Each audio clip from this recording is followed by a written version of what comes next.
Hi, welcome back to my channel. What am I trying to say?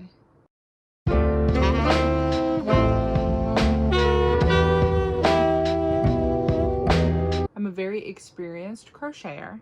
I learned how to crochet as a kid. My great grandmother was a huge crocheter. She made everybody Afghans in her whole family. And then my aunt crochets. My mom is very creative. A lot of people in my family crocheted. That's part of the reason why my yarn stash is so big, is because I've inherited a lot of yarn from my family. But I didn't get seriously into crocheting until about 5 years ago when I started making amigurumi for my daughter. So I'm a very experienced crocheter, but I never learned how to knit. I've tried a couple times in my life and it never clicked until, until April, which is my birthday month. For my birthday, I wanted to learn how to knit, and I want to talk about that in this video. So this is going to be all about my knitting journey so far. So I'm really excited about it. Knitting is terrifying. It's old. It's older than crochet. It's like chess. There's just like a million things to learn about it, a million terms, a million different techniques, crazy stuff. German short rows and Italian bind off and a afterthought heel and a something gusset. All this crazy stuff that was very intimidating because I love watching fiber artist YouTube channels, and a lot of them are knitters, and the things that they make look so cool. Plus also, I tried to crochet 2 sweaters, and while it is my fault that I didn't use a big enough hook size, therefore the drape is awful. Oh, and I crocheted socks, and they're great for like house socks, big, warm, fuzzy house socks, but they're not thin enough to wear with shoes. So my goal is to knit socks and knit a sweater. That's my big goal for myself, because I feel like the drape is going to just be scrumptious on both of them. So that's my big goal. So how did I get started? Let me just say, I had a little bit of a tough time finding a beginner-friendly knitting project because I don't want to knit a scarf. I have no need for a scarf. I've crocheted my husband a scarf, so he has a scarf. I don't want a scarf. It's so boring. Crocheting the scarf was the most boring thing in my life because it's just so repetitive and long. And then I made it too long, actually, which was really annoying. I had to frog it. But anyways, now after the fact, the Sophie scarf has come out, and like that's kind of cute. So like maybe. But other than that, no scarf. No scarf! So I had a little bit of a tough time finding a beginner-friendly pattern that I actually wanted the item. I will say, we have a secondhand craft store in Tacoma called Tinkertopia, and they do have some fiber arts related items. So they have like knitting needles, they have some crochet hooks, and they have some yarn. It's always changing. It's kind of a small amount, but I do love to go there and look at it. So when I was at Tinkertopia, secondhand craft store, I found a very interesting 100% wool yarn, and then I thrifted the knitting needles to go with it. I'm pretty sure I found a YouTube video. I kind of can't remember. It doesn't really matter. Anyways, I made a hat. I made this beanie. I don't remember now if it was a YouTube video or if it was a pattern on Ravelry. I don't think it was a pattern, actually. I think it was a YouTube video, but I'll have to go back and find it. And if I can find it, I'll link it down below. This was a while ago. This was like in April that I made this, and it's pretty good. I'm kind of scared of wool. Also, this is like a really sheepy wool. This is from like Argentina or something like that. Knitting with it, it leaves a little bit of like a oily, like a lanolin sheen on my hands. I don't know what I'm gonna do with this. It's really thick. It's really itchy. It's more like a trophy. Like my first ever knit project. Because I'm not wearing this shit. Fuck that. I'm just gonna hang it on my wall, I think. It's the first knit project I ever did. However, the point is, I probably spent like no more than like $5 thrifting these, because I think these are $1 each needle. You have to like look through the bin because they're all separate. But you can find pairs, you just have to look. Anyways, that's actually how I ended up accidentally with like a pair of like 4 and 4.5 millimeters. So anyways, really cheap way to start. Knitting needles, thrifted yarn, thrifted, and I've made this, and it's my trophy. Sewing knit things together is so difficult, and you really have to learn the mattress stitch. My God, you have to learn the mattress stitch. You can't like just freehand this shit. Like, you can't crochet. And it also matters like what way you do it, because that's not good. You know what I mean? That's ugly. Oh, because also it's wool, I couldn't pull it that hard. And because it did rip on me a couple times. And also, they did it in the video, but I was like, surely that doesn't matter. Turns out it does. You're supposed to like flip it and sew it the other way on the brim part, because now there's like a really thick seam and you can see it. So then after the hat, I made thousands of washcloths. This video is gonna be long, I can already tell. Dang it. I looked up grandma's favorite knit washcloth, and there's a million tutorials on YouTube, and I followed them. I have a lot of cotton yarn. These are the infamous, one is a 4 and one is a 4.5. I mean, the difference is slight, but this one is a 4 and this one is a 4.5. So they are 2 different sizes, but I have knit with these before, as if they weren't. So if that's all you can find, it works good enough, but now I have to go back to the thrift store and like even it out. I did use these to make the bag. Okay, so in my thrifting journey, I thrifted 10.5s, 7s, and 1 4 and 1 4.5. So these are my 3 pairs of straight knitting needles. I just made so many knit washcloths. So many. And they're very useful.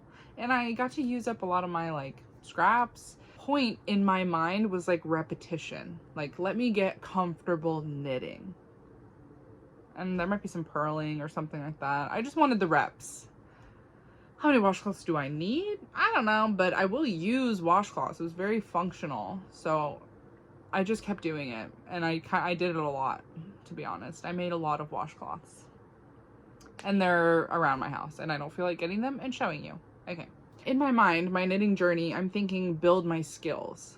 So the first skill was like confidence, repetition, obviously knitting and purling, in casting on and casting off, obviously. And every time I would come to a little bit of like a hiccup in a video of like, this isn't working for me, I would go on YouTube and search for that specific skill that I needed.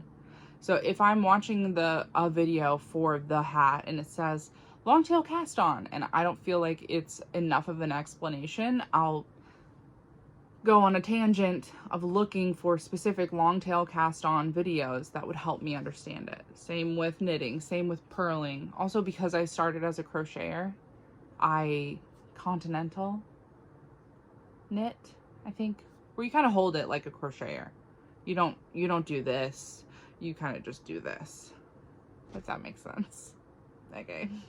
I will say I found a YouTube channel that I love called Sheep and Stitch. I'll link it. The videos are so clear and so detailed and so easy to understand. And there's so many videos.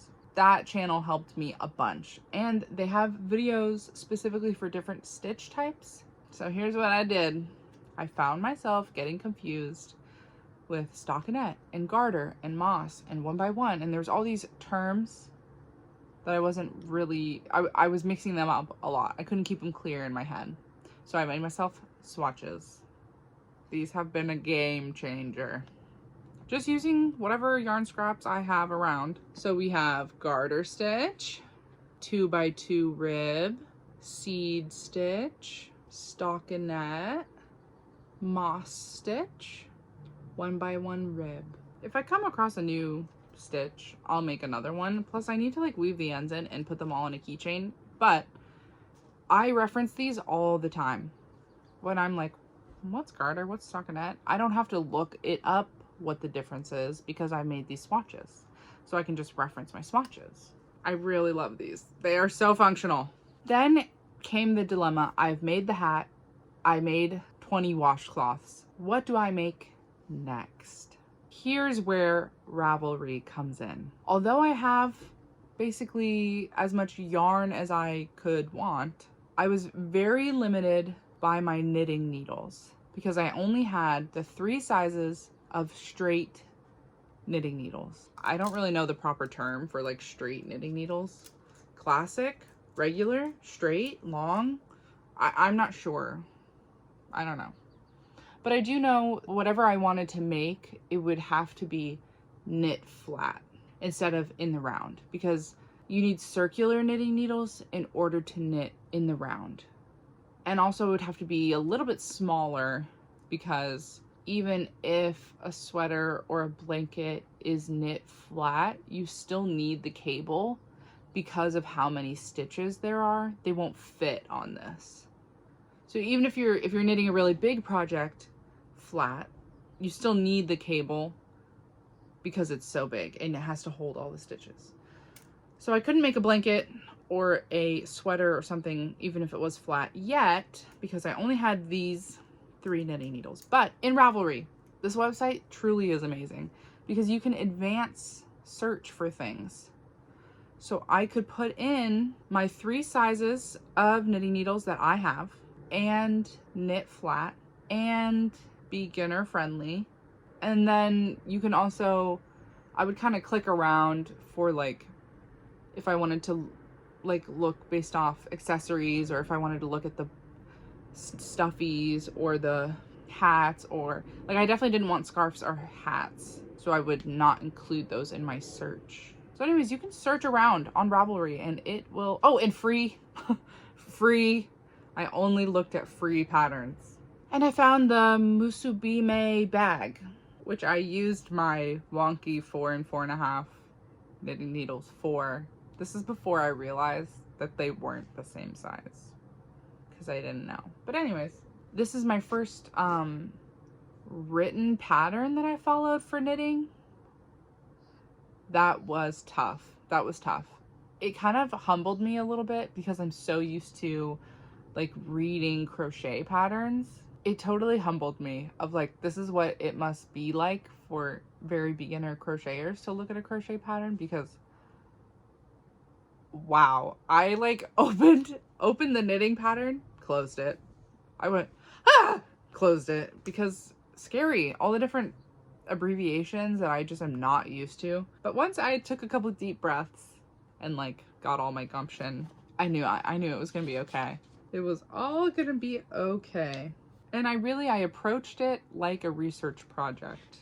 When I came to a term I didn't understand, I would write the abbreviation down, and then I would Google it, and then I would YouTube a video on how to do it. And then sometimes I would write down what the abbreviation meant so that I could go back. I even drew a little picture.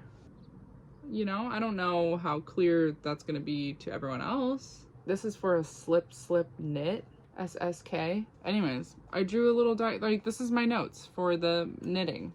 I drew a diagram, I wrote the definition, I wrote the abbreviation. I was just trying to like help myself in every way that I could. Plus also I would like check the box once I learned how to do it, and it was like little goals for myself, little tiny accomplishments. Even like cast on, check, I know how to cast on now. Knit, check, purl, check, slip knit, knit 2 together, all these like crazy terms. It did take me a while, but I did knit the bag. Let me just say, the handles are supposed to be 2 different lengths so that you can like wear it like this.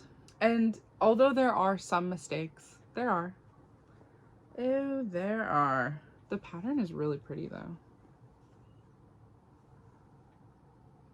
Whatever stitch this is, gorgeous. Yeah, there's some mistakes in this for sure. Plus, it's hard for me to like weave my ends in on knitting and not have them pop out. I'm still learning about that, like this one is. Anyways, there's plenty of mistakes. In fact, I'm pretty sure there's like 4 very definite mistakes. Still, this was a lot of fun. So you knit it flat. The front and the back is, yeah, see, there's an end popping out. But you knit it flat and then you seam it together and then you have a bag. And I've hooked this onto my fanny pack to every like art festival and craft market fair that I've been to this summer, because every time I buy something I just put it in my little bag and it's hooked onto my fanny pack. It's very useful and I like it a lot. I'm very glad I made this. So that's the Musubime Bag, free pattern on Ravelry. Then I took a little break from knitting because I love crocheting, big crocheter, so I took a little break.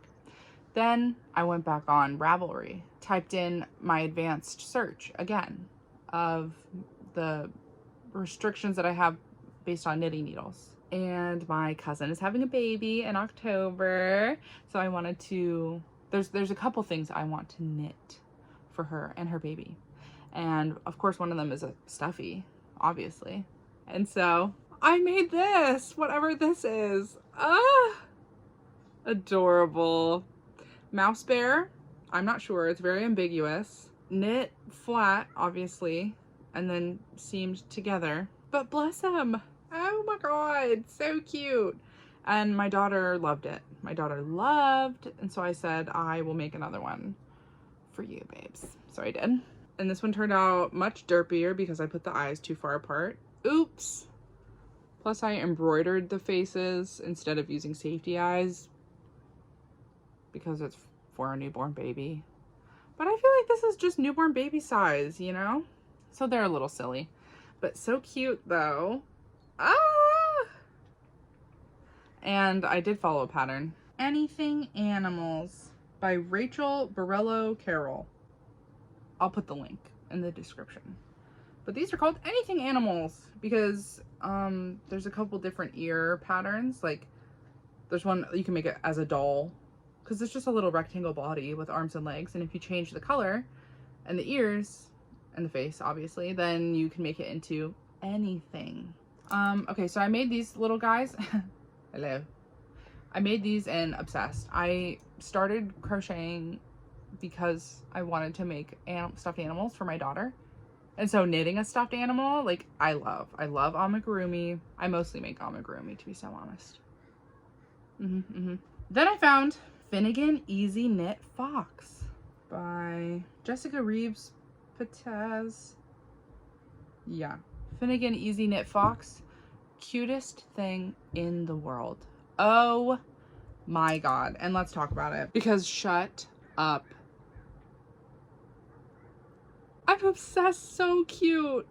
Because the knitting needles were big, it required bulky weight yarn. I don't get to use bulky weight yarn very often, but I do have like a bunch of it, and that was so fun to pick out bulky weight yarns for this little fox. Again, I embroidered the face because I'm gonna give it to my cousin's baby, and no safety eyes for babies. I had to double up some of these. Like, I got to use the craziest yarn for this. It was so fun. For the orange and the white part, I double held a bulky with like a mohair, and that's why it's so fuzzy.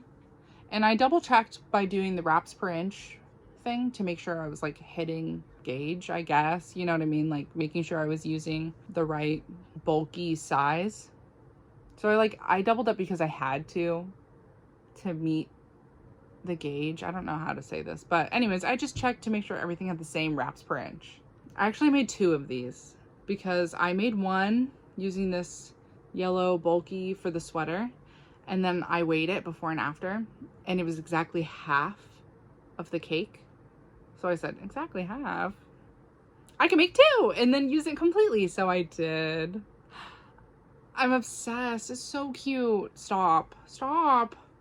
And knit toys are so squishy. They are so squishy. And the difference between crocheted stuffies and knit stuffies is that crochet stuffies hold their shape. So as you're crocheting it is what's making the shape of the stuffy.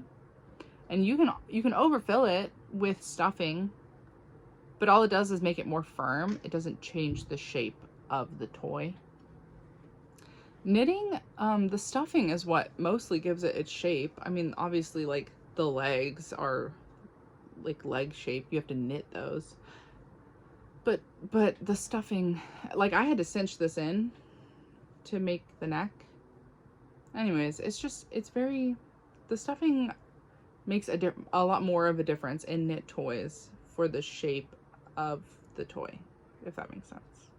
But it's very soft. So I made 2 of these, and then last week my wonderful mother-in-law gave me a present. She got me my own set of interchangeable circular knitting needles. These ones are by Knit Pro. Comes with 4 different cables, and these are the knitting needles, and they're so nice. Oh my god, they're so nice. I'm obsessed because I really want to, plus look how flat this is. It all fits in here. I'm obsessed with this. I really wanted circular knitting needles because I want to knit my cousin a baby blanket, and like I said before, you need the long cable in order to hold that many stitches. I want to use cotton. I think I'm going to use I Love This cotton from Hobby Lobby because I have so much of it, and because it is soft and durable, and she can just throw it in the wash because it's probably going to get disgusting, you know how babies are. So anyways, I really want to use bruschetta is one of the colors. I in fact, I already knit a swatch if you can see it. Also though, I am using all of my cotton yarn for this tapestry crochet. It's part of my Roll for Color tapestry series, and I'm working on the 4th and final one, and then I can put all of the yarn away. Finally, it's been on my desk for like a month. Then I can put all the yarn away. Then I can use that yarn to start the baby blanket. So because the cotton yarn is tied up in this tapestry project, and I wanted to just start using my circular knitting needles, I cast on a new project. Sheep and Stitch put out this video tutorial for a tank top. I don't remember what it's called, but I'll link it below. And so far it's going okay.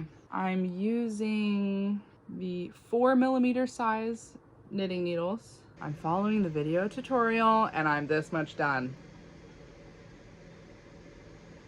So there's like some ribbing on the sides, and it's currently at like 4 inches long, and the pattern, I need it to be 4.5 inches long. And so far, just one mistake. I accidentally twisted a stitch.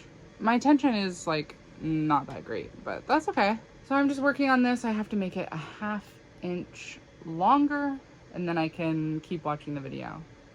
So that's where I am right now. Hi, it's me. Thank you so much for watching. Turns out I've been recording for about 6 months and not editing or uploading anything, and some things don't really make sense, or no, really what it is some things don't have none of the footage has like a beginning or an end. I've just been like picking up the phone and filming with no plan. So there's no like intros or outros. So that's why I'm here 6 months later to wrap it up. It's a little bit tough to watch footage back and realize that you rarely finish a thought. Truly. My point with making this first 6 months of knitting video was to show what I've done in the first 6 months, but also to explain a little bit of my process, to show how accessible it is for free-ish or very low cost if it's something that you also want to explore. I was very intimidated by knitting. There are lots of things that I still am intimidated by. However, with like a researcher's mindset, you can do anything. So if I can learn how to knit, you also can learn. Google things you don't understand, YouTube tutorials for things you don't understand. Ravelry is a great source for free patterns for beginners, so is YouTube. And also just consume other knitting YouTubers' content. I learned so much just from watching other knitters on YouTube. So to recap, the first 6 months I made that hat. Honestly, I don't know how I made that hat. Zero skills, like one YouTube tutorial and a dream. That's my trophy hat. I made the hat, I made washcloths, that Musubime bag, my little mouse bear, my fox, the baby blanket. And I didn't take any footage of this, but I also made a baby sweater, a baby cardigan, and a baby beanie for my cousin. Just a heads up, I am just a regular person who loves fiber arts, who loves to crochet and knit. And so crocheting I'm confident about, but knitting and sewing, I'm a baby beginner, and that's okay. I just love fiber arts. Anyways, I'm just a regular person who loves fiber arts. If you would like to follow my journey of just making things for myself and the people that I love and my home, then subscribe if you would like to. It's gonna be chaotic, it's gonna be messy, my stomach is gonna growl. Anyways, hopefully things will get a little bit more concise as we continue down this path. Thank you so much for watching. Bye!